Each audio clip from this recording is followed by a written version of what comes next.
Good evening. We back in this bitch. It's been far too Are we, long. are we live? Are we Yes. back? Yes, we're back. You just destroyed my eardrums, by the way. We're back. And hopefully this time will be better than ever. It's your Yes. boy, the new guy, Mr. CJ Talk Sports, his co-host. Which camera am I using? This one. There we Angle go. right here. This angle Back. right here. My guy. Big Fridge is it's not Big even that bad, bro. Big Fridge. The only reason why it sounds bad is because I'm super hyped up right now. Welcome back, ladies and gentlemen. It's been over a year since I did a podcast like this. It's been far too long. Ever since you got coked up with ECG. By the way, I don't know. Let's not. But nah, man, I'm happy to have you back. I'm glad to be back in the swing of things. I feel refreshed now that I've had this long hangover away from sports media and all that, where the NBA playoffs start tomorrow. We got the draft right around. Well, the NBA playoffs technically started at 7:30. By the way, the Bulls are getting clapped right now. Yeah. By the way, we got a loaded show. I'm finally unveiling my round one mock. I'm going to be giving all of my NBA predictions up for round one. Going to be breaking down each first round matchup, giving my, updates and analysis, as well as full on predictions. This is going to be awesome. I'm glad to be back. Hopefully CJ's mock drafts have evolved because they took like 8 hours to get through. Yeah, this time with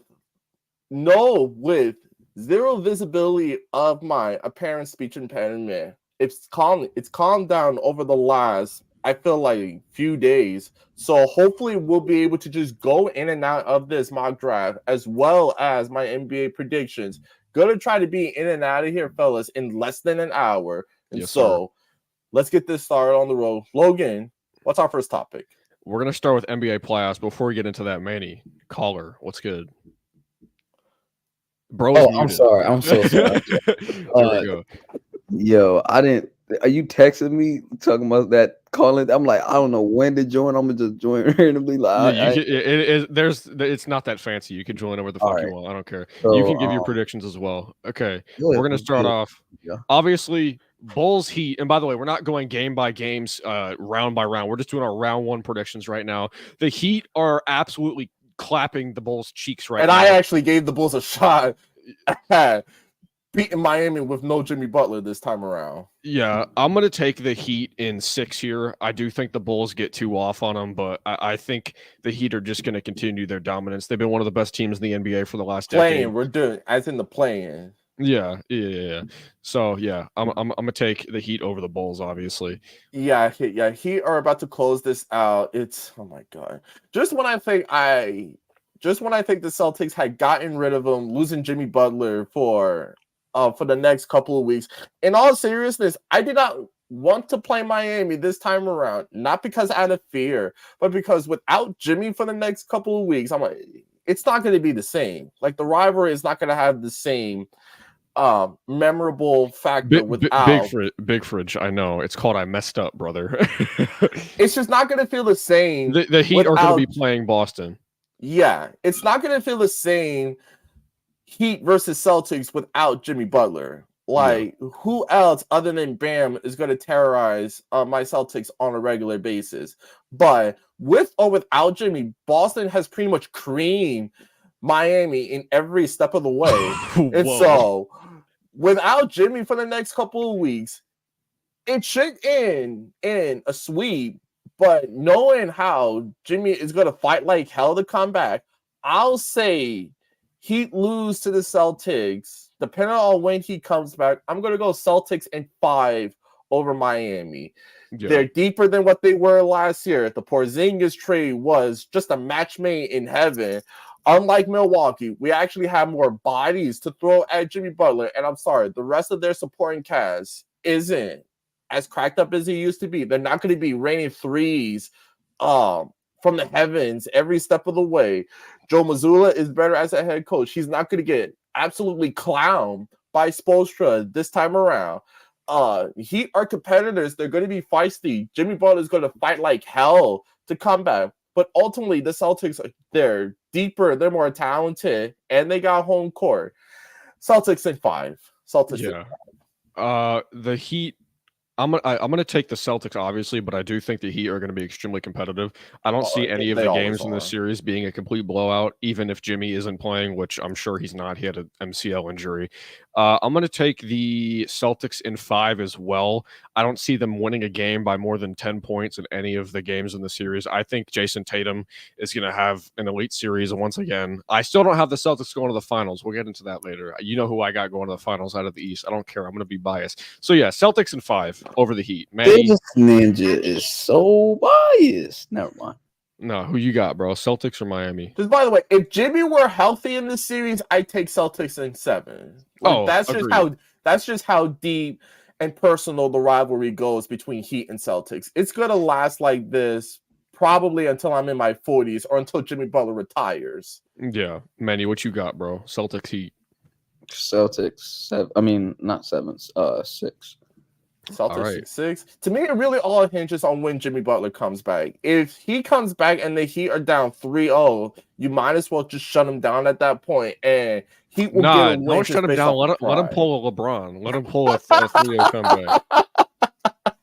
Well, he is the best playoff riser I've seen since LeBron in his heyday. So hey, he's probably Jalen crazy Brunson's enough about to take that off. He about to take that cat. All right, we can get into that. All right, here we go. Next series: Suns Timberwolves tomorrow at 3:30. I'm gonna start off with this one. I'm gonna take the Timberwolves in this one. Actually, they have been one of the most dominant teams in all of the NBA this season. I know the Suns have been amazing too. I don't care.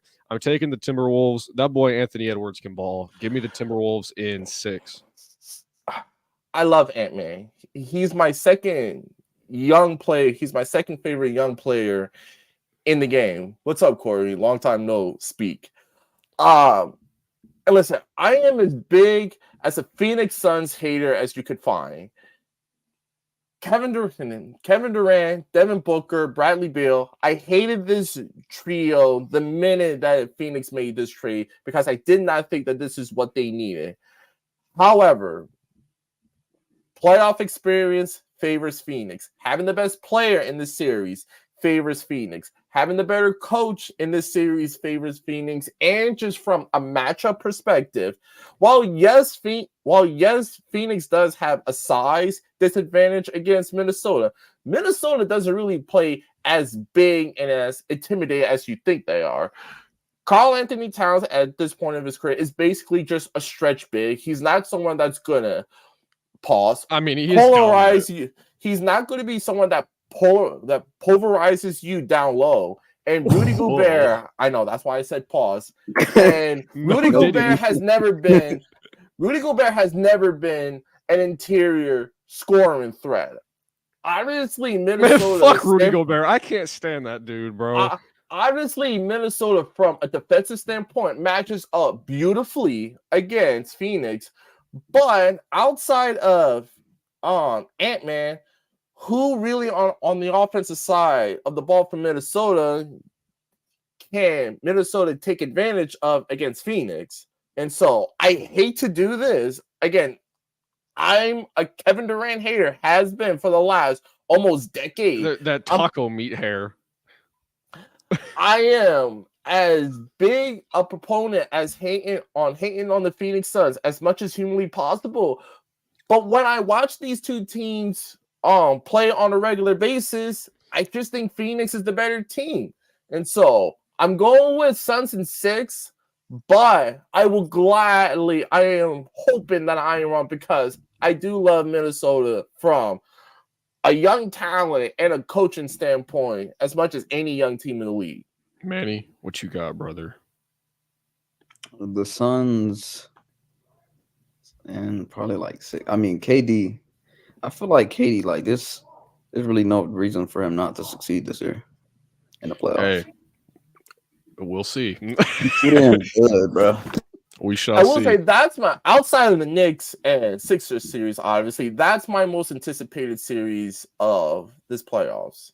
Now, for the most anticipated series of this playoff, of this 2024 NBA playoffs, the Philadelphia 70 Bitchers and the New York Knicks tomorrow at 6 p.m. Madison Square Garden. Joel Embiid back. And OG Anunoby's been healthy for weeks now. Jalen Brunson, the best point guard in the NBA. No. What you got? You want me to start, or you want you? Or you want? You know, fuck it. I'm gonna start. Knicks in 5. Paul Reed was talking all that bullshit about how we were the easier matchup. Jalen Brunson is gonna pulverize that ass. Knicks in 5. Y'all are only gonna catch us with 1 because I'm sure we're gonna be a little tired because Jalen Brunson's been playing fucking 40 minutes a game. I don't care. The Knicks are gonna win this series in 5, and they're gonna take this to their way to the Eastern Conference Finals, and they're gonna go to the finals. That's my bold prediction. I will bet $1,000 on this. I do not care. Right, the Knicks are going to the finals. Man, from your lips to God's ears.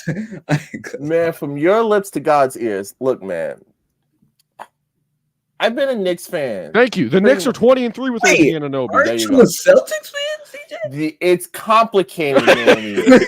When I started my NBA fanhood, and this is how no are you bullshit. a Knicks and a Celtics fan? Hold on a second. Let me defend myself. When I started my NBA fanhood, these fucking earbuds are really starting to piss me off, bro.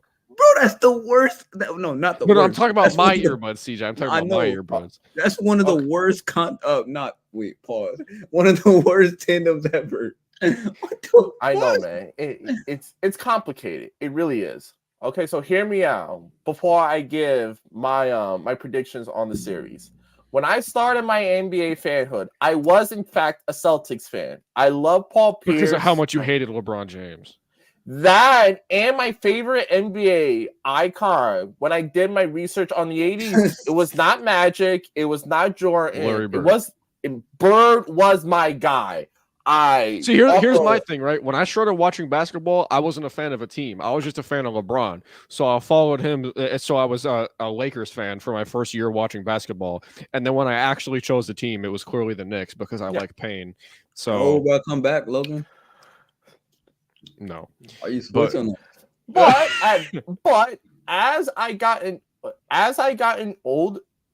Well, I don't. No, it's not. No, it's not. Knicks and Celtics. It's not that bad. There is no rivalry. I'm sorry. As much as I adore both franchises, the hatred towards Knicks and Celtics fans are not. Knicks and Sixers is a lot worse. Yeah, I would say Knicks and Sixers is a lot. Knicks and Heat is a lot worse. Or any rival of Miami for that matter. And so. Now, as I gotten older in my NBA fanhood, I love the underdog story. Of course, I'm born and raised in New Jersey. And so I love Madison Square Garden. I just grew to love the Knicks, especially once they added Melo and Amari. It was all sales from there, even though it ended up in, a disaster. I just can't get over the fact that you said that. Bruh. Look, man, I look up to both teams. Now let me get into my theory as far as this series goes. Theory? This ain't Oppenheimer. I need a prediction, not a theory. Listen, if Philadelphia were healthy, this would be essentially a pick'em series. This would be a 7-game series, but hands down, and especially after seeing Embiid perform in that playing situation, in that playing game against Miami. Granted, in the end, he finally came up clutch. He was the most dominant player on both ends of the floor, and I don't really see that being any different against New York. But going on. Thank you. I think you're new to the channel. I haven't seen you in here. Thanks for stopping by, bro. Thanks for stopping by, goofball. But having said all that, why did you say it like that? but again, having said all that, I just think the Knicks have more favorable matchups against Philadelphia than vice versa. They have no answer for Jalen Brunson on either end of the floor. OG could pretty much match up against pretty much any of their perimeter players, even Embiid at times. The Knicks are the deeper team. They're the healthier team. I think the coaching advantage could really go either way. You obviously have the Nova connection. I just think the Knicks are more well-rounded from a health and from a matchup perspective. Again, if Embiid were healthy, bro, the last time Joel Embiid was healthy, people want to bring up, the Knicks, 2 of their 3 victories against Philadelphia, Embiid wasn't playing. Okay, but what happened when Joel Embiid played? Yeah, he scored 30, but it was the most meaningless 30 points and 10 rebound game I've ever seen in my life as the Knicks blew up Philadelphia by 40. So Embiid may get his numbers on us, but how impactful is he going to be going up against Mitch, going up against Hartenstein, going against OG? Please, we have the bodies to throw at Embiid and Tobias and Maxey. Who in the blue hell is going to match up I ain't worried about Tyrese Maxey. Who in the blue hell is going to match up against Jalen Brunson or Dante or McBride for that matter? Well, you're going to be without Julius Randle. All the attention is going to be on Brunson. Yeah, it's been that way for the last 2 months, and we've had some of the most dominant wins throughout the season. We blew out Golden State Warriors, still a 50-win team in hindsight. We beat Sacramento twice. Steph Curry, when Draymond Green got ejected for that last time, Steph Curry had a legitimate mental breakdown on the court. If I were Draymond Green's teammate, I'd probably go through the same thing. Draymond, I don't believe in this most of the time, and people in my family know I can't stand this shit. So when I say this, it's true. Draymond, you need some medication, dog. Something's wrong. I was gonna say get some better help. But that's besides the point. Listen, the Knicks had been one of the most consistent teams throughout the year ever since OG came back. And now that he's completely healthy, and of course, again, you got the Nova connection.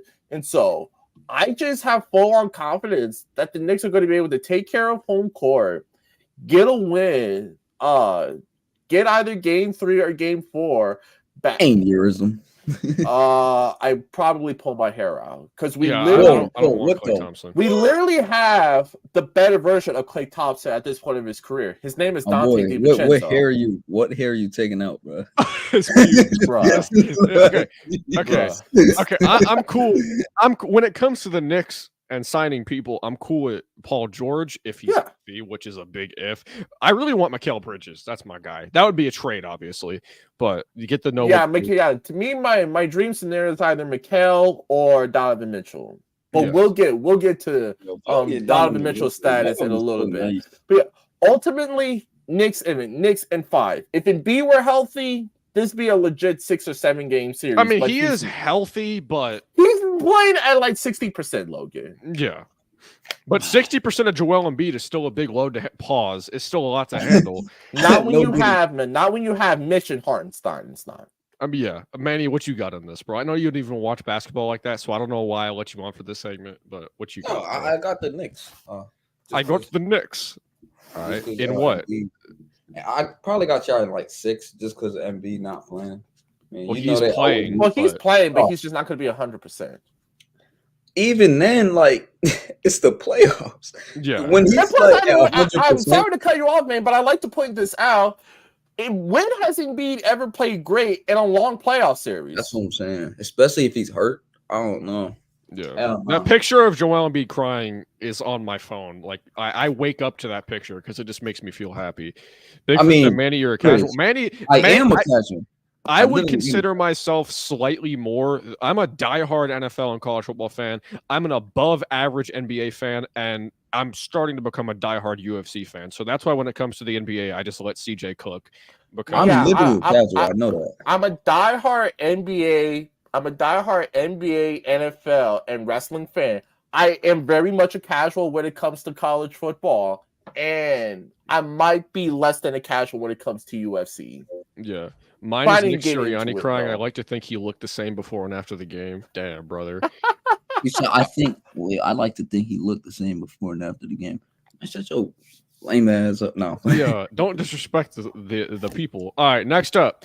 F the Giants. Manny's bandwagon team, the Los Angeles Lakers, versus my lookalike, Nikola Jokic and the Denver Nuggets. I'm going to start off with this one. I'm going to take the Nuggets here in 5. I'm not high on the Lakers at all. Sure, Anthony Davis has played as many games as he's ever played this season. I don't really give a single shit. LeBron, the greatest player of all time. Cool. The Nuggets are the much better team at this point. Jokic, one of the best players in the entire NBA, arguably a top 5 center in the history of the sport. Give me the Nuggets at 5. I'm going to make this very simple. Who's got the best player? Denver. Who's got the best duo? Denver. Who's got the best coach? Denver. You know what? Fuck it. Give me Nuggets in 4. It's going to be a clean sweep. All right, bro. You trying to throw. I guess. Who's got the best player? Denver. Best duo? Denver. Best coach? Denver. Who's at home? Denver. Who's won this match each of the last 2 years? Denver. Is it going to be tough to sweep LeBron 2 years in a row? Yes. I don't think it's ever been done. Even the KD Warriors didn't do that. Having said all that, I know the Lakers are going to be resting. I know they're going to be playing with a mission. They're going to be playing their hearts out. However, you have no answer for Jokic. You have no answer for Jamal Murray. I don't think anyone has an answer for Nikola Jokic. Yeah, I mean. And they have good enough answers for both LeBron and AD. Again, I don't think this will be a sweep, even though all those games were close a year ago. I'm going to stick to my prediction. Denver in 5. It'll be a close 5, but Lakers, again, at best, they get a game. You need to hope and pray D'Angelo Russell doesn't cost you too many games like he did last D'Angelo season. Russell. Something about that guy just irks me, bro. He's just There's no way Blood just said irks me. Manny, what you got, bro? This dude's really said the Nuggets with stomp the Lakers. Stupid. The Nuggets gonna probably beat us in 5. Yeah. This LeBron's probably like second at last year playing basketball. I don't really expect them to go. And he's still playing at a top 10 level. That's even more. Yeah, that is crazy. He's probably last season as a Laker too. All right, we got the Dallas Mavs, LA Clippers. I'll start off with this one. I'm going to take the Mavericks. And it's only because of Luka Doncic. These teams are pretty even in terms of standings and even in the matchup, but the Mavs just got the much better player who is on pace to be arguably the greatest point guard of all time. So this series was the toughest for me to decide. I got the Mavs in 7. Even though I did say Minnesota, I mean, outside of Knicks and Sixers, obviously, even though I said Minnesota and Phoenix was the matchup that I was most looking forward to, this matchup, I have been going back and forth, changing my analysis each and every step of the way. On one hand, I trust Luka and Kyrie. Hard to believe. Kyrie's been playing the best basketball probably of his career, if I'm being blatantly honest. Luka, there's only one person that you can seriously debate with me as far as being more impactful than Jokic, other than Brunson, and that's Luka. This dude, come the playoffs, the last few months of the regular season has been otherworldly, stupid, godlike tier. Like, this dude from an offensive impact is mind-boggling good. And the supporting cast is this is literally the perfect team. Other than having like another superstar player, this is the perfect team that you could build around Luka and Kyrie. You got wing defenders like PJ Washington and not Derek Lively, Dante Exum. You got two elite. Say Derrick Henry? What the no, I was about to say Derek Lively, but no. He's the rookie center. You got two. Ultimate earbuds keep falling out. God damn, brother. You got two elite lob threats in Derek Lively and Daniel Gafford.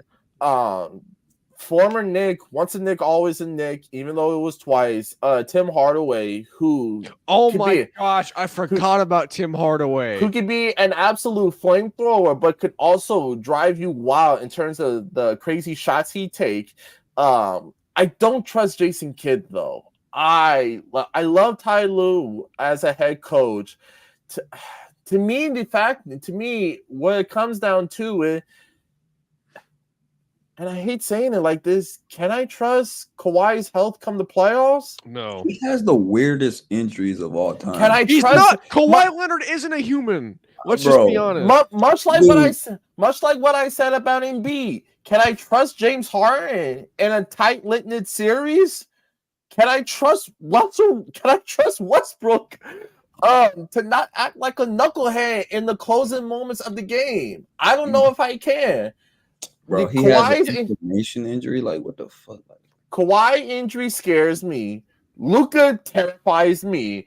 Kyrie, again, is playing some of the best basketball of his career. The supporting cast is about as well put together as you could. Mesmerize. I'm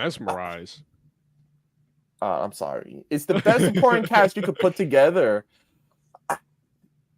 I'm going with Dallas in 6. I'm going to put my faith in Luka, in Kyrie. Ultimately, I just think, and again, they're fairly evenly matched, but I think Dallas has more favorable matchups against the Clippers rather than the Clippers going up against Dallas, because not only is Luka playing the best offensive basketball of his career, he's actually pretty locked in defensively. And the last time that I saw Kyrie Irving match up against James Harden, he stole his lunch money like Logan stealing candy from a 5-year-old. And so that's a question. And so again, I say Logan stealing candy from Manny, because that would be it's the other way around. And so snatching that little ass candy from you. Little ass hands, boy. Oh my goodness! But my size 10 hands snatching your little baby hands. The fuck, bro. All right, go ahead. Lord have mercy. Dallas in 6. That's my final prediction. Mother Manny, what you got? What the? All right, bro. All right, I got the Mavs. They've been playing really well this year. I'm not gonna lie. Bro has not watched a single game. No, I have. I've been watching a lot of clips here and there. Obviously, I'm a casual, but I've been seeing that they've been playing really well.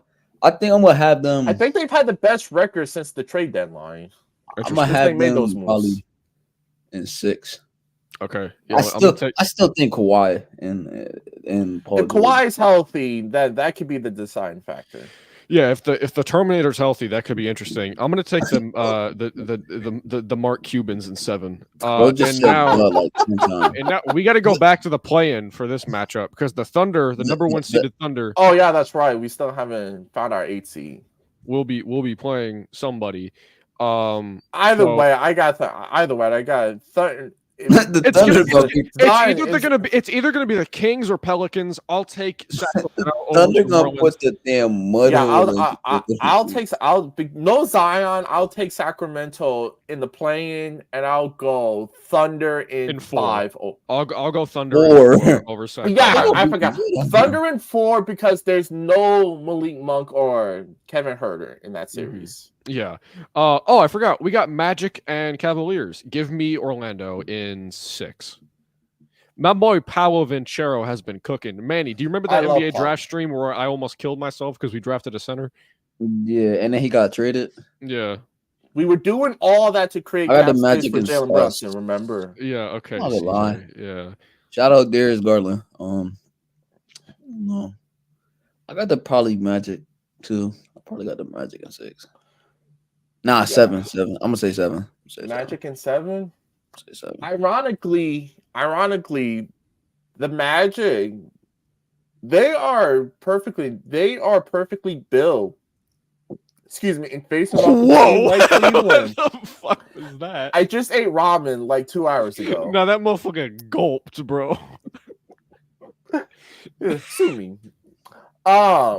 I'm actually gonna go with Cleveland here. I think they've learned their lesson from the beatdown that we gave them a year ago. We clapped that ass. I think Donovan is going to be a man on a mission. Mobley is still soft as tissue paper, but I was really high on Evan Mobley, and he's not bad. It's just like he's so. I expected more from him. I really did. Brittle. It's not just the fact that he's brittle. I hate saying it like this. He don't got that dog in him. He just don't. Okay, I never. He just don't. The way I don't know. It was probably funny as hell the way you just said that, but that is crazy. I mean, he just does it. He let Josh Hart bully him.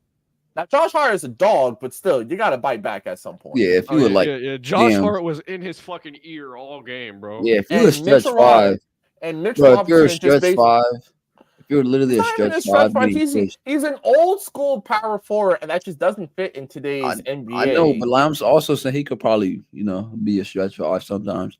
And like maybe some again, he doesn't have that dog in him to be a five. The NBA swapped because it's like big men used to be steroided out fucking behemoths of men like Shaq and what's homie's name from Utah who impregnated a girl. Carmelo. We're not going to acknowledge him on this podcast. They used to be thick, bro. And then over time, centers slowly started to get built like Jack Skeleton, like Chet Holmgren. Nowadays, now it's swapped because the power forwards used to be the ones who were a bit more skinny and lanky. Now it's the guards, and now they're just fucking shredded, bro. So it's just a complete 180 in the NBA, which I have no problem with. I mean, Chet Holmgren can ball. He's built like a fucking long boner, but the dude can ball. Okay. That's not the analogy I was going to use. No, Diddy. Oh my goodness. I'll leave it at that.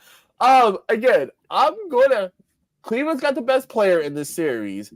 They got a hell of a lot to prove because if they lose in the first round again, you might as well just pack up Donovan right here, right now, and fire JB Bickerstaff, their head coach. This is it for Cleveland. Now, I'm still not at the mindset that they're going to make a deep playoff run. Even if they had stayed in that 2-3 bracket, I still think if they had matched up against us again, that we would have beaten them in like 5 games again.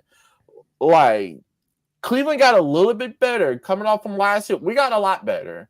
And so, Orlando being young and experienced, I don't love their 3-point shooting. They don't really have, like, number one, they don't... Banchero and Franz, they're good connectors, but they're not natural playmakers, at least at a high level yet. So they don't have that high level scorer other than Pablo. Pablo? You mean Paolo? Paolo, I'm sorry. Bro said Pablo. They don't have, other than Paolo, they don't have that high level scorer that we had last year in Brunson. They don't get me wrong, they match up beautifully against Cleveland, which is why I have that series going to at least 6 games, possibly 7. But again, other than Paulo, they don't have that high level scorer or that high level playmaker. And so again, if Cleveland just plays with a little bit of dog in them, just play with a little bit of high intensity, they're the more talented team. So I'm going with Cleveland in 6 games. But this is it for them. I got Orlando in 7. Keep it real, CJ, other than Pablo. Say that again? Bro. Other than Pablo, bro. Bro, Jesus Christ. If they lose game 1 again, I'm writing them off. Because clearly they hadn't learned their lesson from a year ago, but I think they will this time around. Interesting. Alrighty, the NBA. I was about to say NHL. The NBA playoffs has officially been chosen by me, CJ, and little bro down here. So, with all that being said, we're gonna get into something that I can rant about for years, but we only got 6 days until it's happening. My favorite holiday, the NFL draft. 6 days. Yeah, 6 days. The 25th. Here we go. The final countdown. The most important draft in New York Giants history. Probably. I'm telling you right now. So I'm going to present my mock draft. Kristen Jones is going to present his mock draft, and Manny's going to be here to commentate and probably call CJ stupid for some shit. That's what I was just about to say. We'll see what happens. I have some interesting hot takes. I'm definitely not going to call you stupid, though. I'm not one of them ones. Yeah, you're not a certain fella we used to know. But here we go. We're going to add this up. This is my official mock draft. Let's get it. Okay. Get the PFN. All right. Of course, Caleb, Jane Daniels, Drake May, Marvin Harrison, Neighbors, Penix, Joe All, Dallas Turner, Byron Murphy, Roma Dunze. Okay. JJ McCartney, Bo Nix, Teron Arnold, Talise Fuaga. I like that one. Nate Wiggins to the Colts. Nate Wiggins to the Colts. Troy Fashanu to Seattle. Stay right at home, kid. Quavion Mitchell. Quavion. Man. It's Kenyon. As my speech impediment went down, my pronunciation got a lot worse. Where the fuck did you get Quavion? Kenyon Mitchell to the Jags. Brock Bowers to the Bengals. Brock Bowers all the way to the Bengals. That's no, I ain't gonna lie. If he goes to the Bengals, bro, I'm gonna just give Joe Burrow every ring that that's unfair. Comes up. Johnny Newton to the Rams. Potential Aaron Donald replacement. Cooper DeJean. Oh my God, you got him all the way to Pittsburgh. That's insane. Olu Fashanu to Miami. I like that. Jared Verse to my God. There's what they needed, another pass rush. Yo, why did bro sound like Drake? He said, I don't want it, man. I don't want it, man. There's what the Eagles need, another pass rusher. Yeah. Latu to Minnesota. Brian Thomas Jr. to the Cowboys. J.C. Latham. I like that. Chop Robinson to the Bucks. Great. Graham Barton is a generational talent, best offensive lineman in the draft. You got you got two of my favorite offensive line prospects the last 2 years. Paris Johnson on one side. No, he's not. He's better. Graham Barton is an elite pass protector. Talise Fuaga is not. Nah, Talise is raw as hell. Yeah, I love Talise, but he's not. Bro, you go watch the sliders. Go watch the sliders episode on the channel that shall not be mentioned on this channel. That dude is a generational pass protector. He is the most pro-ready prospect in this draft. You're talking about Barton or Fuaga? Graham Barton. He's the most pro-ready lineman in this class. Bro, Fuaga really be going up against the best players too. I'm not even saying Graham don't. I'll say this much, Manny. Graham Barton took fucking Jared Verse to school. I know. I'm just saying he goes up against better competition. No, other literally did.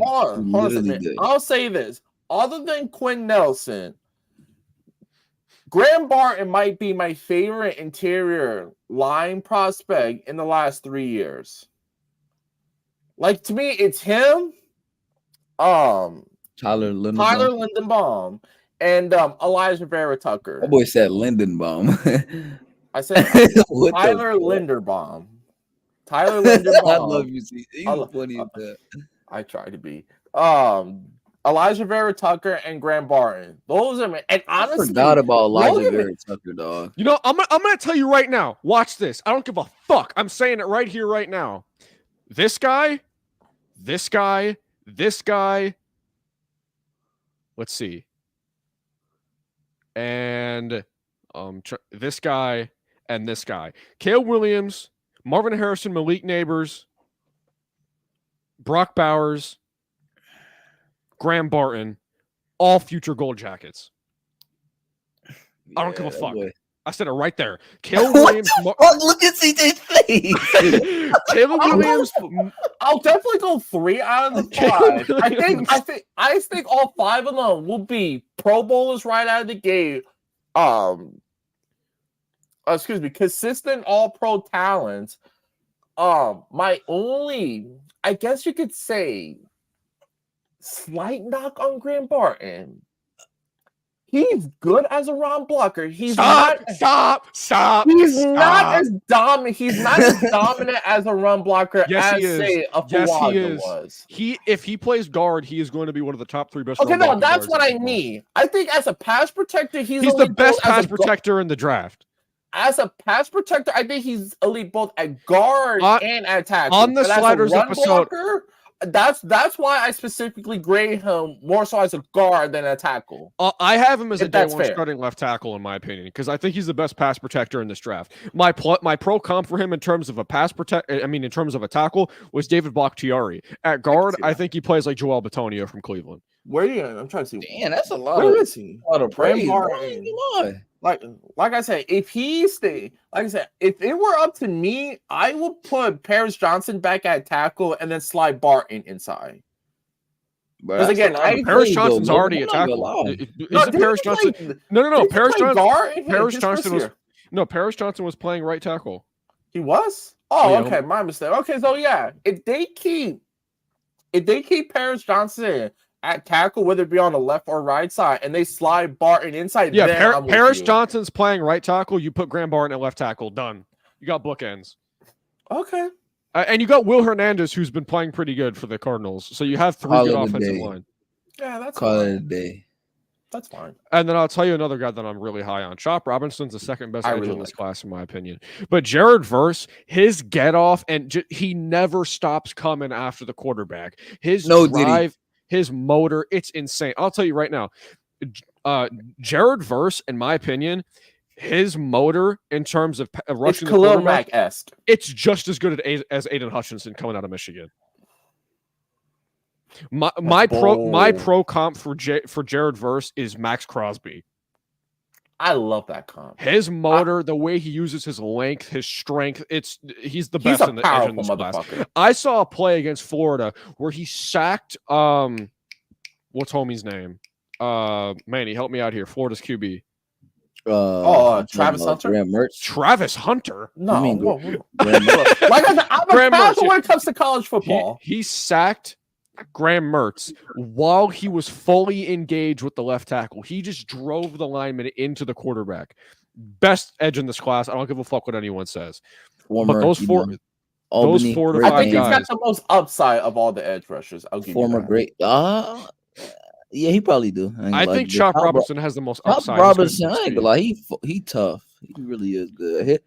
His name literally is what it's called, Chop Robinson, because his feet never stop. Yo, you trying to get me killed? His feet never stop moving. And I'll tell you a guy that chopping. I'll tell you a guy, and I have a bold prediction right now. If he goes to Pittsburgh, good lord, like I have him mocked here, Cooper DeJean as a rookie will lead the NFL in interceptions.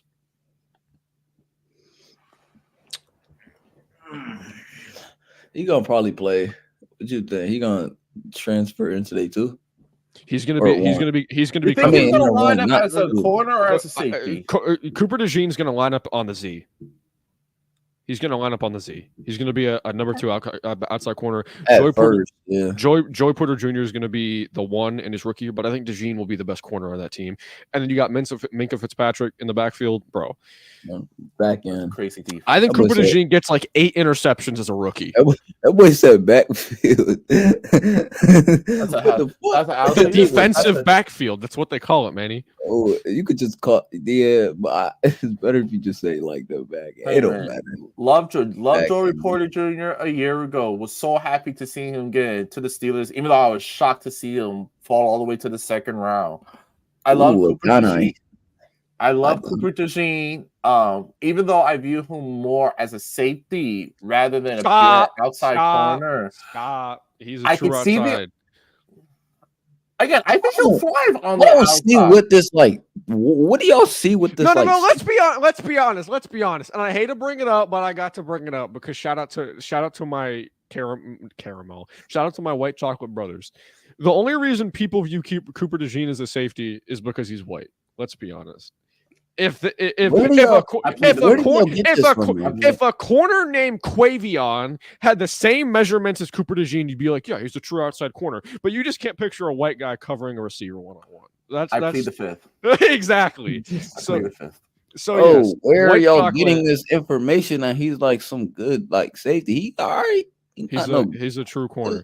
But that's my mock draft. Hope you guys enjoy. CJ. But like Adonai to the Bills. That was smooth. Oh God. I did my hardest to keep him out of Kansas City. Marvin's the best player in this draft. He's better than every one of these players by like Brock a million. Bowers Don't at me. In this draft. He's way better than all of these players. He's advanced. And I'm gonna meet his dad tomorrow. Oh, nice. Well, I'm not gonna meet him, but I'm be in the same like. Man, he's like, I'm gonna smell him. No, I'd be right there. I'm definitely gonna go get a picture with him. I thought you were gonna say I'm gonna go get a sniff, and I got really scared. There you go. Big Fridge, keep that fucking shit out of my chat, bro. Stop. Keep that shit out of my chat right now. Stop it. Go to the other show for that nonsense. But yes, CJ. Marv just took your bum defense, y'all. CJ, same thing with Malik. All right, CJ. Pull up the PFN. Wait. Before you pull it up, bro. Is there like any dumb shit? Like it's just like I have a few hot takes. Wait, how you? I have a few hot takes. CJ, will you be doing trades? Yes. Okay, CJ is our trades guy. Because I didn't have any trades in mind because that's just too hard to predict. However, I've been hearing through the woodwork. I don't know why I just did this. I've been hearing through the grapevine that the Giants and Broncos are in talks, and the Giants are looking to trade back to 9 and get Patrick Surtain for the Broncos. That would be God's work. Deonte Banks and Patrick Surtain. AJ Brown and Devontae Smith, bring that ass over here. That's not happening. CJ, what the fuck was that noise, dog? Bro, what the fuck? Wait. Please leave. Wait. What? Why can't we get Patrick Surtain? We don't got no fucking corner to help Slay. What are you talking about? You guys got Avonte Maddox. He's better than Darius Slay. And you brought back. And remember, we still got James Bradbury. JSN literally torched him last year. Yeah, we know. Like, god damn, bro. Hey, man. Stop just drafting Georgia players. I mean, if they good, we gonna keep picking them. All right. This is long overdue. I've done at least 3 of these on a consistent basis. Finally came into an agreement with one I like. I think the moves that I made are rather bold, but relatively realistic. Bruh. I love Ray Davis. Yeah, keep it real. Yo, CJ. I'm keeping this realistic, but there are some bold takes in here. Yeah, for sure. All right, like, so number one, with number one pick, it's not gonna be Caleb, right? Like, all right, we already know. We don't have to fool around or waste time with this pick. No, I'm just saying, because like you got to think. All right, let's remember. One second. Let's remember. We're starting CJ's mock at 47.57 in the stream. It won't be over till 1:40. Austin Reed might go in. I'm not gonna lie.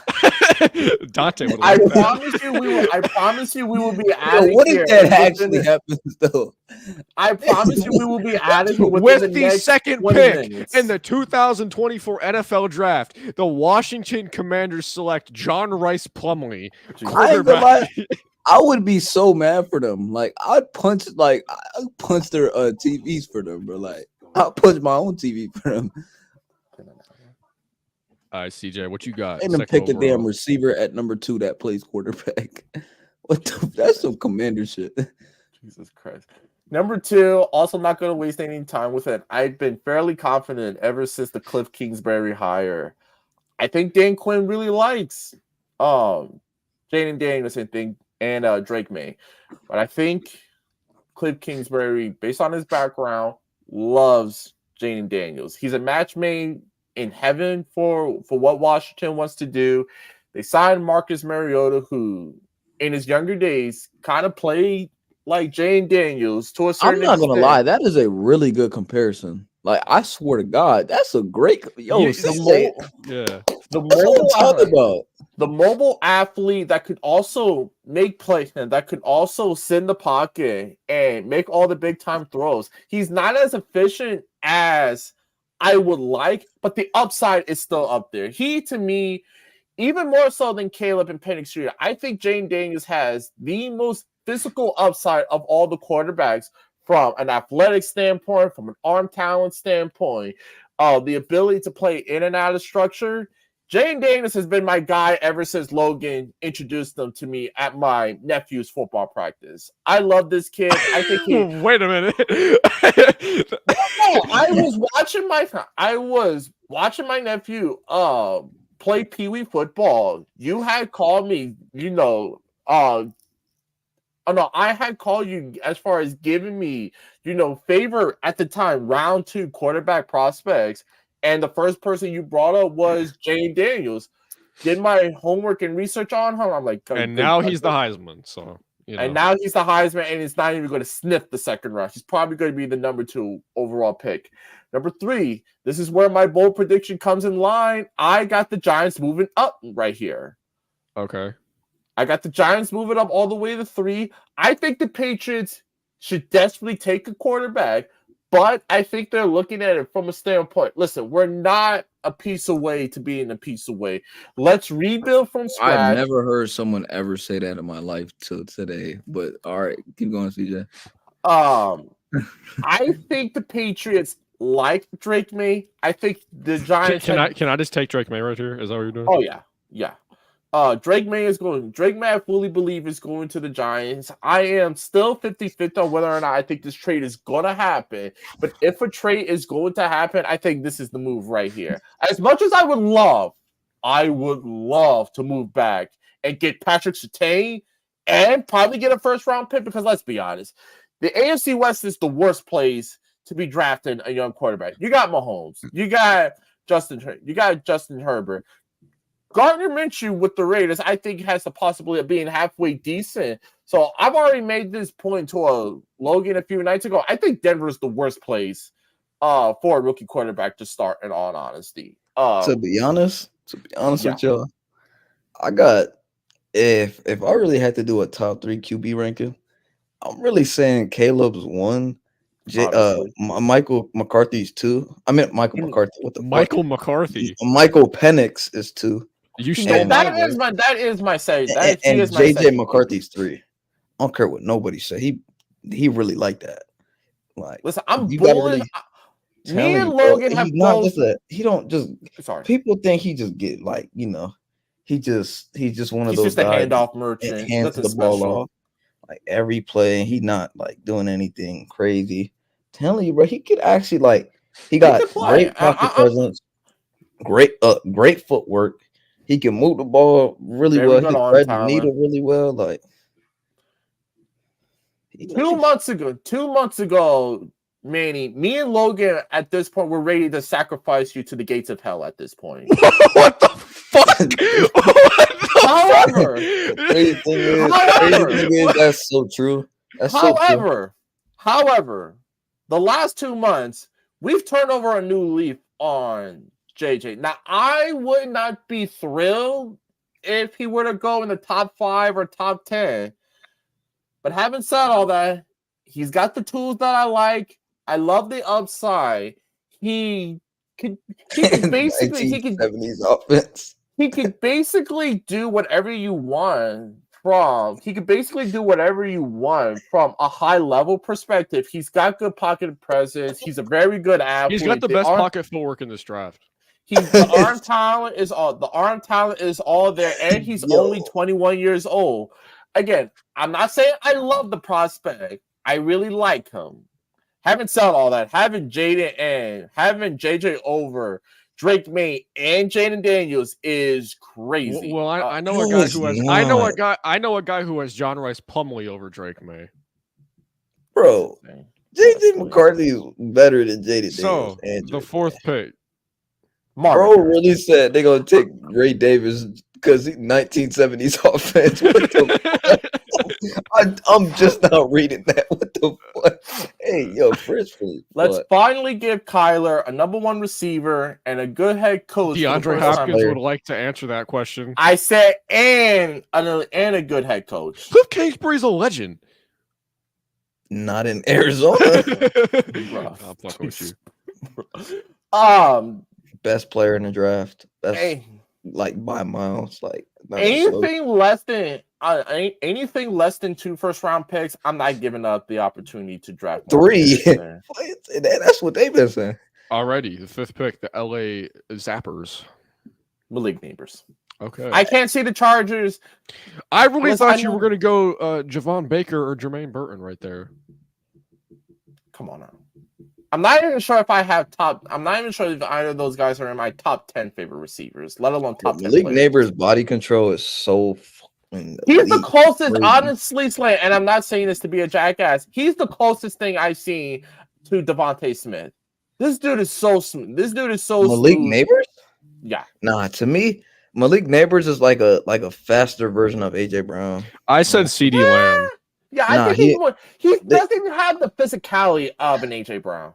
Nah, I don't know what it is, but like to me, like game speed in a 40-yard dash, like obviously CeeDee Lamb is not faster than Malik Neighbors, but like when you look at like how they play, for me, I don't know what it is. I don't know if it's the cleats that they're wearing, but CeeDee Lamb gets in and out of breaks a lot quicker than Malik Neighbors. That's actually my comp for him, CeeDee Lamb. I think to me, the way he gets in and out of breaks, it looks like how AJ Brown gets out of breaks. And he's faster, dude. He's a lot faster though. I could see but that. I get what y'all trying to say. All right. Moving down to number 6. I believe the rumors. I can't believe I'm doing this, but I feel as if the Patriots are going to take a quarterback. I don't think it's Drake. I don't think Drake May is their guy. It's going to be Spencer Sanders. Keep it real, Jack Plummer. You gotta be kidding me, bro. Why did you sound like Joe? You gotta be kidding me, bro. Bro. All right, JJ, right? It's JJ McCarthy. He to me screams New England Patriot. I agree. The arm talent is there. You need a big, strong arm quarterback that's going to get through those gusty winds. Listen, I'm not the biggest Alex Van Pelt guy because I don't know how much of the offense he was responsible in Cleveland, considering you got my boy Kevin Stefanski up there. This to me just screams like a New England pick because they're starting over from scratch. They're trying to somewhat recreate the old dynasty back when they had Brady and Belichick there. JJ McCarthy does to me feels a little bit Brady-esque from a leadership and from an intangible standpoint. Again, he's a more athletic version, just an all-around better version of Mac Jones. And so again, I was going to say a better version of Desmond Ridder. Or actually, no. My pro comp for JJ McCarthy is Jordan Love. That's not that bad, but it's not bad. It's not bad. Yo, why does this dude? I think Drake May is more. I think Drake May is more Jordan Love than Nah. Bro, why does CJ talk like Cleveland from Cleveland Brown, bro? Like, what the fuck? I'm sorry, bro. He talks so like smooth. He talks so smooth. I haven't been drinking that much lately, so okay. Titans. This is the most easy slam dunk pick. They got to go offensive tackle. They got to give my boy Will Levis some help. Joe Alt. Listen, I don't love him as a prospect. I slightly agree with Logan that if I were to strictly grade Graham Barton as a tackle, he would probably be my favorite tackle. But because I view him more as a guard, I like Joe Alt just a little bit more than Olu Fashanu. He is the best pure pass protector. He is a fairly good run blocker. I think Tyler Guyton is a better pass protector than Joe Alt. I could see that. I hadn't done enough homework on Tyler Guyton to make a true prediction on. I'm going to be big ass dude. No, Tyler Guyton's from Oklahoma. I'm going to be completely honest with you. I really think Joe Alt is going to be the next Jonah Williams, a really hyped up guy that gets drafted high and is a good player. He's but not good, but he's nothing to lead. Yeah, I can see that. I think that's what Joe Alt's going to be. I think if there was a generational offensive lineman prospect in this draft, my two guys that I think are going to be all-pro caliber players, it's Talise Fuaga and Graham Barton. Agree. But they already have I'll tell you who I'm a big fan of. Christian Haynes from UConn is a fucking dog. Love him. If the Giants were to go interior offensive lineman in the second or third round, that's my guy. But again, I think they're going to go either receiver or pass pass rusher in the second round. Speaking of pass rushers, let's get my guy up there. Listen, I was a big Jalen Phillips guy back in the 2021 draft class. He reminds me of him a little bit, but in terms of the medical issues, but from an all-around polishness standpoint, from a hand technique standpoint, this has been my guy ever since I feel as though the combine. Latu. Wow. Damn. I mean, I'm not saying like that's a bad pick, but damn, that's powerful. The powerful guy has got some of the best hand chops that I've seen out of an edge rusher, probably outside of Aiden Hutchinson, probably since Micah Parsons. What I scouted him a little bit out of Penn State. I think much like Aiden Hutchinson, he's going to be an instant contributor right away as long as he's there from a medical standpoint. This is where I think the next run of pass rushers is going to go. Just go ahead and give me Jared Verse. I'm not gonna lie, out of Florida State to Chicago. Listen, you got your number. Listen, you got your quarterback. Your offensive line is pretty good. Go get a crime partner for Montez Sweat. You pretty much solve your bookends at both edge rusher and potentially at tackle. Chicago, I think by this time next year, we're going to be talking about them the same way we're talking about the Houston Texans at this point. Interesting. But I would have took Rome Odunze for the Falcons. I would have loved to go. Falcons. I said Falcons pick. Yeah, because they needed two. They got Darnell Mooney, bro. Yeah, their offense is fine. He's a good slot and a little bit outside, but they also got Rondell Moore. I'm taking Rome. They're not going to take a receiver. Then you don't need to jump all receivers, especially when you got Drake London and Kyle Pitts there. You need edge rushers in Atlanta. They need need defense. That's what they need. Badly. They need more. Yeah, they do. I ain't gonna lie, they do need receivers. I mean, defense though. You're right for sure. All right, Jets. Jets. I made this pick as easily as humanly possible. Do not do the Jets thing. And let's pair Aaron Rodgers with another weapon. Okay, when he plays 5 games behind that bad of an offensive line, don't tell me that I didn't tell you so. Go get Olu Fashanu because he's the most physically gifted of all the offensive tackles. You got Tyron Smith. You brought back Morgan Moses. He doesn't have to play right away. Hell, you can slide him in at guard if need be. Because I actually think he needs to play a little bit alongside the interior just so that he could fill out more of his pass protection responsibilities. Or at worst, he's a really good swing tackle. Tyron Smith, we all know how great he is when he's healthy, but he's not going to be there all the time. And you sign him for a 1-year deal. Go get Olu Fashanu. Completely revamp your offensive line talent, and then we'll go from there. Minnesota. I specifically laid out this board because I think outside of Drake May, this quarterback is a match made in heaven for Kevin O'Connell and those wide receivers.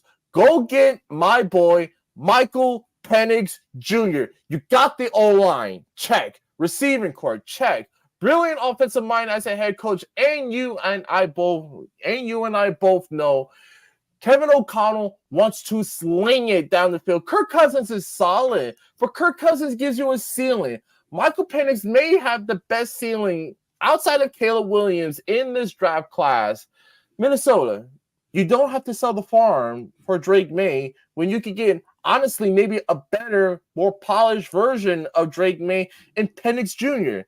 He ripped it up at his pro day. His medicals are all clear. He does not have to play right away because you brought in Sam Darnold.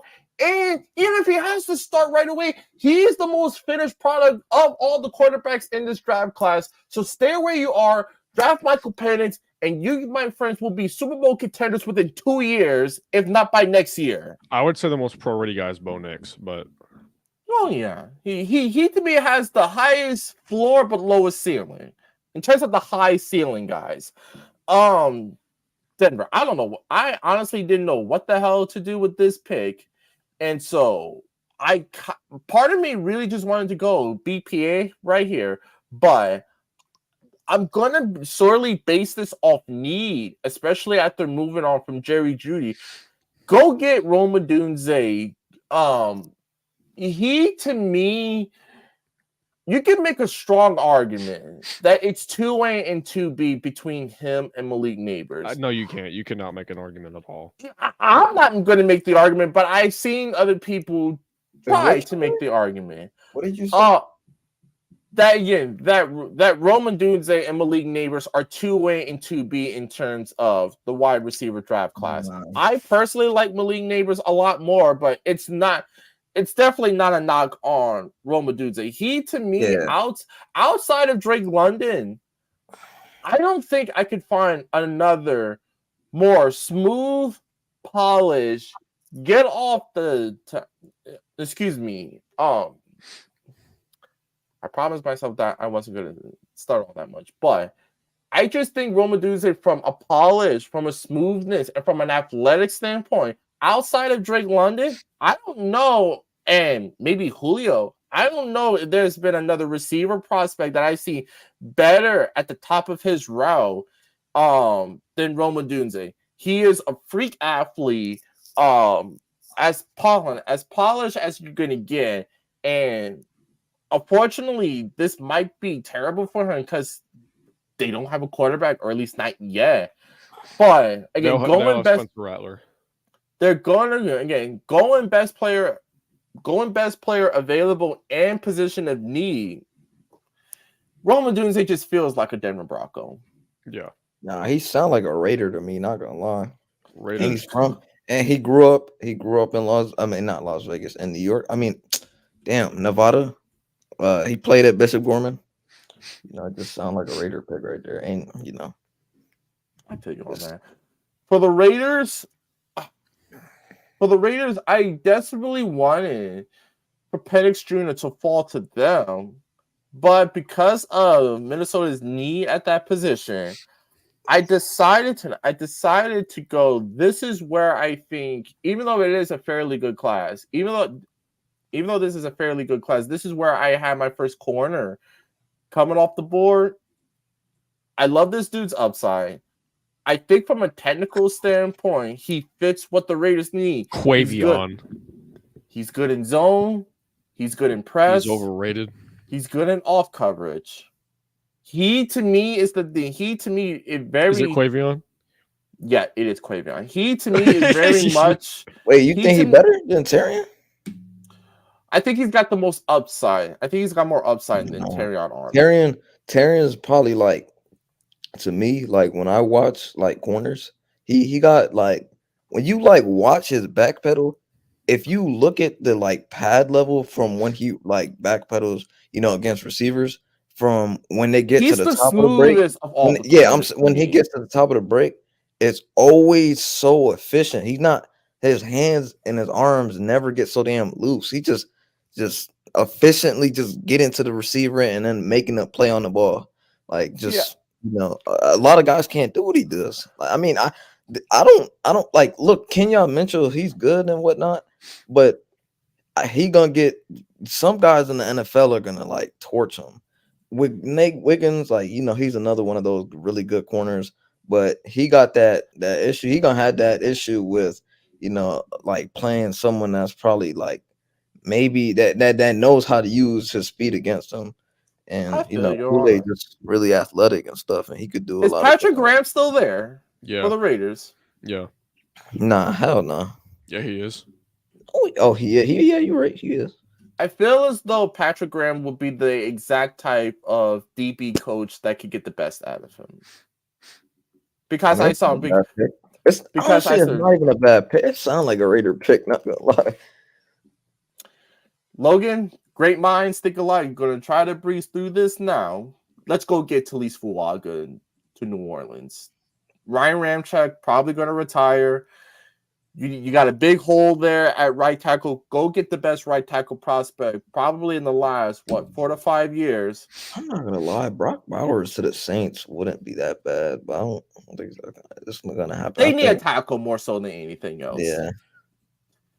Brock Bowers is starting to shit. If Brock Bowers goes to the Colts, god damn. I don't know. That's a big ass core of like pass catchers. Like I don't know. Alec Pierce, big as hell. Michael Pittman, like, not that big. Huh? Alec Pierce ain't big. Nah, he a big receiver. He's 6'1", right? He's 6'3". Yeah, he's a big receiver. That's a big guy. 212. It's just up high. Bro, this dude Logan thinks he could slant. He could truck it. He gonna truck you. What the fuck? Anthony Richardson. Anthony Richardson. If it's Brock Bowers, I'm gonna nut. Anthony Richardson. Right, bro, relax. Brock Bowers. Two physical freaks of nature. Colts. You just might. And they got Cox. All right, no, Diddy. Yo, I'm sorry. You could have just said Mo Alley like that. There's no way. Logan, again, great minds think alike. Let's keep them in Washington. Troy Fashanu. Going to be listed as a tackle, but probably is going to play inside at guard. Yeah, it's too perfect right here. Jacksonville, what the hell are you guys doing? You need a number one receiver. You let Calvin Ridley walk. Who's fucking buns? All right. Fair point. Jelani Woods is fine, Big Fridge. Javonte Woods is fine. Yeah, Jelani Woods. But you need help, man. You need help in the worst way possible. Even though I don't project him, better than Brock Bowers. Even though I don't project him, this is what I think Jacksonville should do. I love Terrion Arnold. Nate Wiggins is better. I love Nate Wiggins. Nate Wiggins. I love Nate Wiggins, but I got him falling just a little bit more. Let's go get my boy Brian Thomas Jr. You whore. Let's go get my boy Brian Thomas Jr. Let's get a guy that could stretch the. You already know a certain somebody would be like, "Fuck." Let's go get my point. Let's go get my boy Brian Thomas Jr. He could stretch the field vertically. He could beat you inside and out. Pause. Whoa. He could beat you both inside and out. Big Frizz, there's no way you just said this. You trolling. I mean, Jelani Woods is nice, but he's not that nice. No. Nice. No, boy. No. Yeah.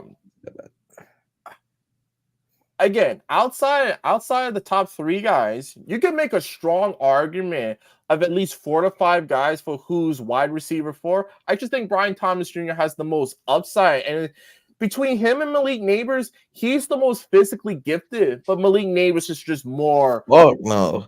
Xavier Leggett is way more physical than Brian Thomas. No disrespect.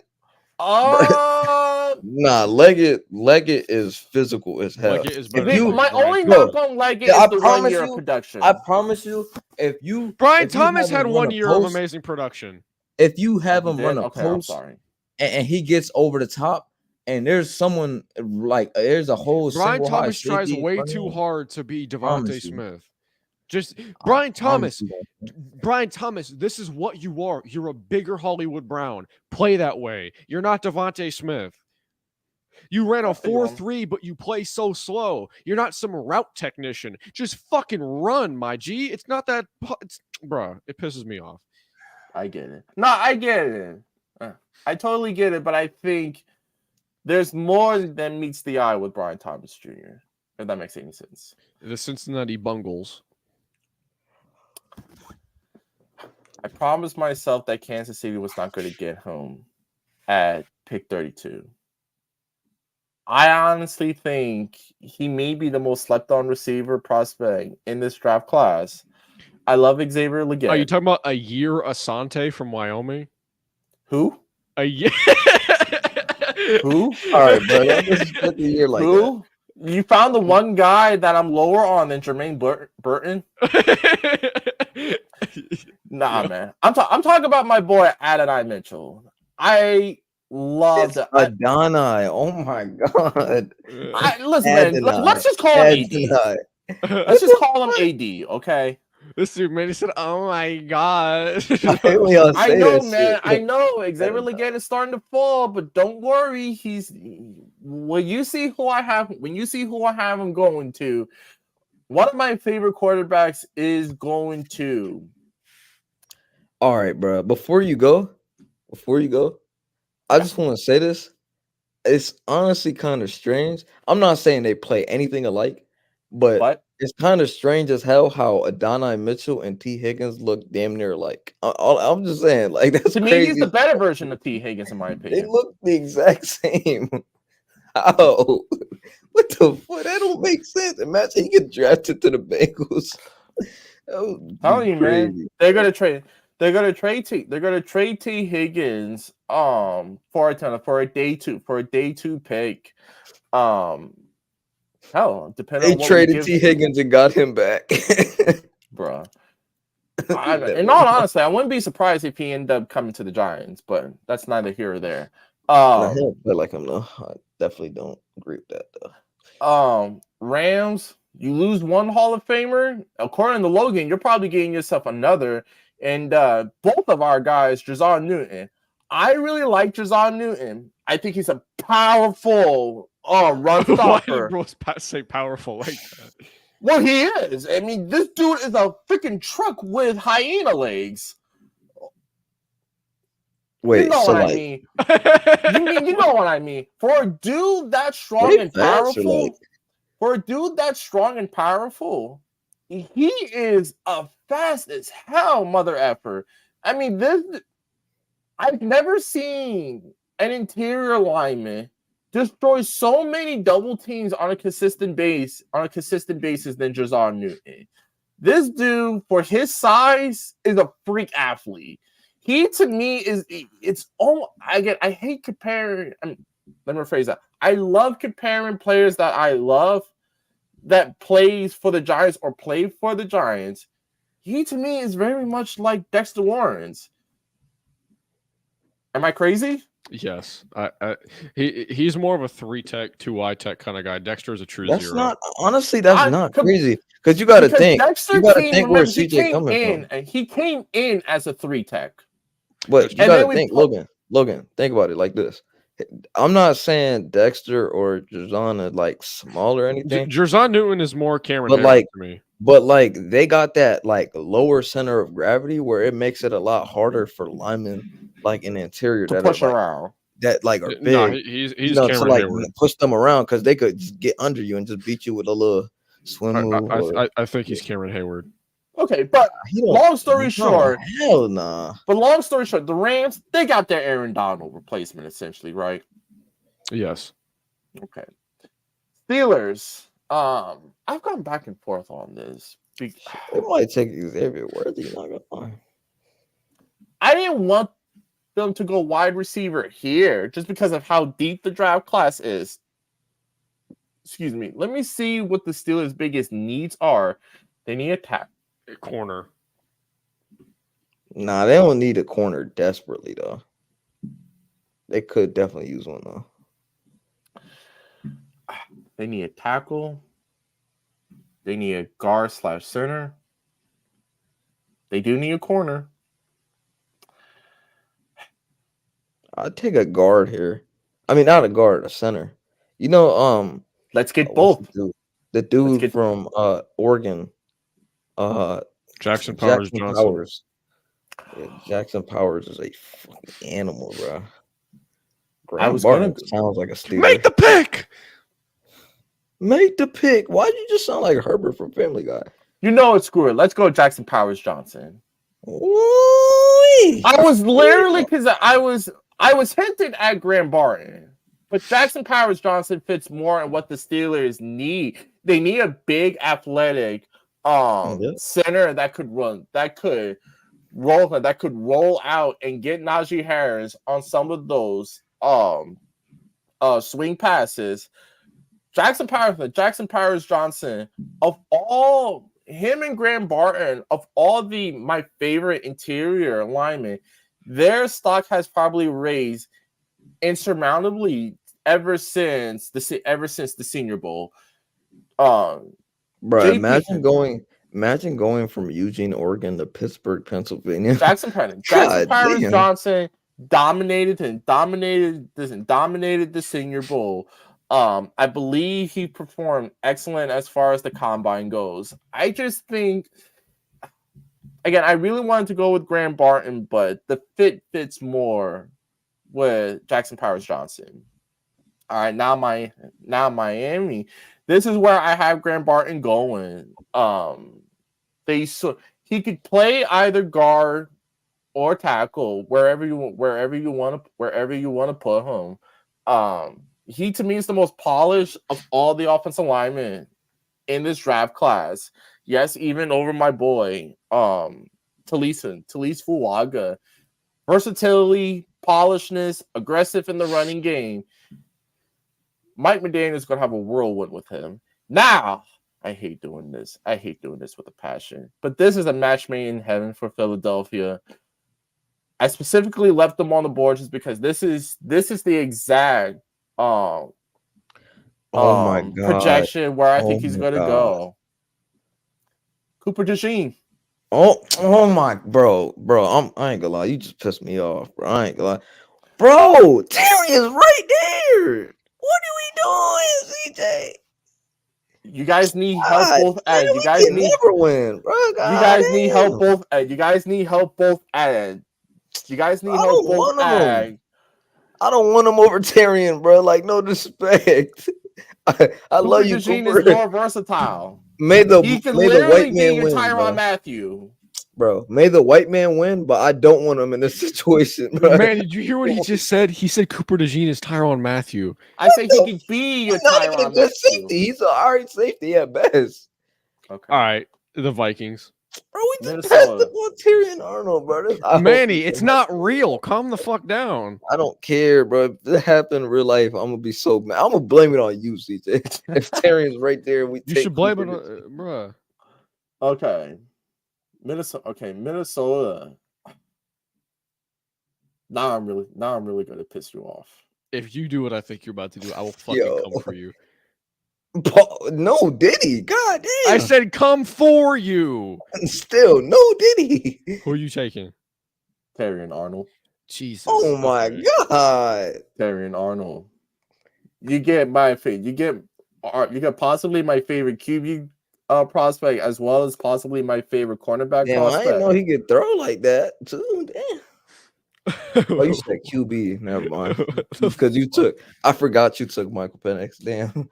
Man, so I didn't know he could throw like that. That's crazy. I didn't know DeMarcus Lawrence is going to be a pending free agent. I thought you were going to say DeMarcus Cousins. DeMarcus Lawrence is going to be a pending free agent soon. Somebody is going to be the odd man out. Once they pay Micah, once they pay CeeDee, Dak gets his new. Dak's not going to be on Dallas a year from now. We'll see. But I'm telling you, man, somebody's going to be Prescott to Slayton touchdown Giants. Jesus Christ, that shit would be crazy. Curse you. Dallas Turner has stayed long enough. Let's get a motherfucker named Dallas going to Dallas. All right. Green Bay. He stayed a lot longer than he should have. Hey, to me, he's not the most finished product of all the edge rushers. They need a left tackle. Green Bay, yes, they do. Yes, they do. Tyler Guyton is a right tackle, though, right? I believe so. Marius Mims. I hadn't done enough homework on him to really come up with a true projection. Marius Mims is a fucking dog. Okay. Send him to Green Bay. Green Bay, unfortunately, was the hardest pick for me to decipher. For Tampa Bay, I'm going to try to breeze through these. Let's go with Byron Murphy. No, let's go with Chop Robinson out of Penn State. Bro, I was just thinking the same thing. They I was about to say they already have Vita Vea, Elijah Cansey, and Logan Hall. They're fine on the interior. For Arizona, we did Malik Neighbors. Let's do. No. We did Marvin Harrison. But I'm sorry. For Arizona, we did Marvin Harrison. Let's now go let's now do Nate Wiggins. For example, for Buffalo Bills, let's go Xavier Legette. Whoa. Okay. I'm not gonna lie, that's a really good pick. I like it. For Detroit, I really wanted to mock him to the Giants, but I'm like, damn it, he's just too good to pass up in round 1. For the Lions, let's get Aiden Hutchinson some help. Byron Murphy Jr. Byron Murphy, DJ Reader, and Aiden Hutchinson. Holy fucking shit.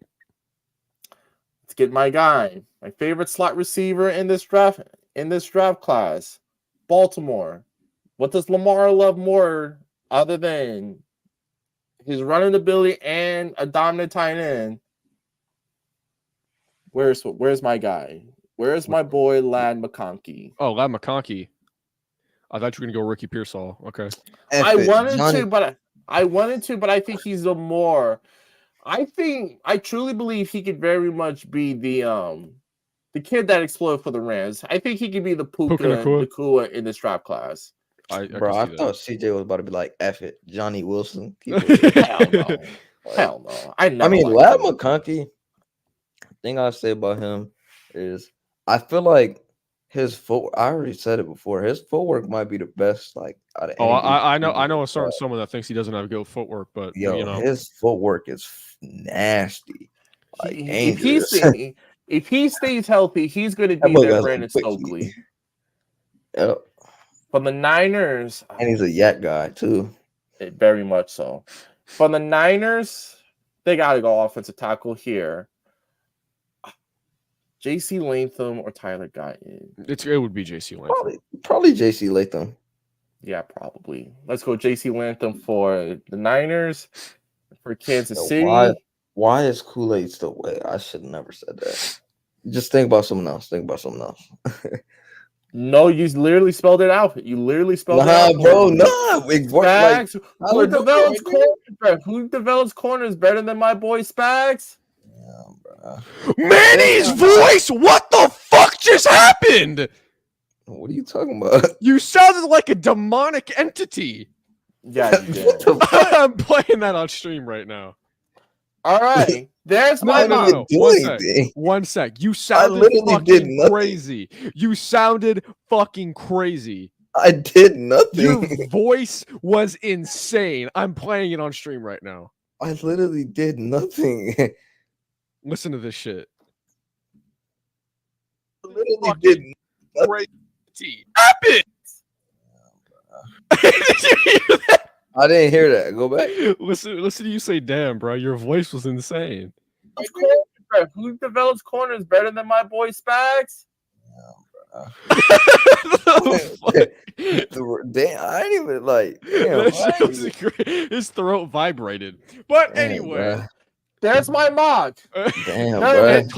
It took 37 minutes, by the way. Okay. I tried to keep it under 45 minutes. I liked it. Yo, motherfuckers predicted time nowadays with how much they want to do it. Well, I wanted to be in and out of here. As soon as we got done with our NBA predictions, I'm like, okay. I knew it was going to take at least an hour plus. So I figured, okay, keep it under an hour and a half, and we'll go from there. Yeah. Alrighty. Well, like and subscribe for more. We got much more coming. We're going to be back tomorrow. We're possibly going to be streaming the Knicks and Sixers game. Possibly. Go subscribe to CJ Talk Sports. Manny doesn't do YouTube anymore, so follow him on Twitter. Thanks for watching. And follow, and you can find all of us on Threads, Instagram, and Twitter or X, wherever you want to use. Which will be linked down below. Thank you guys for watching. Peace. I love you.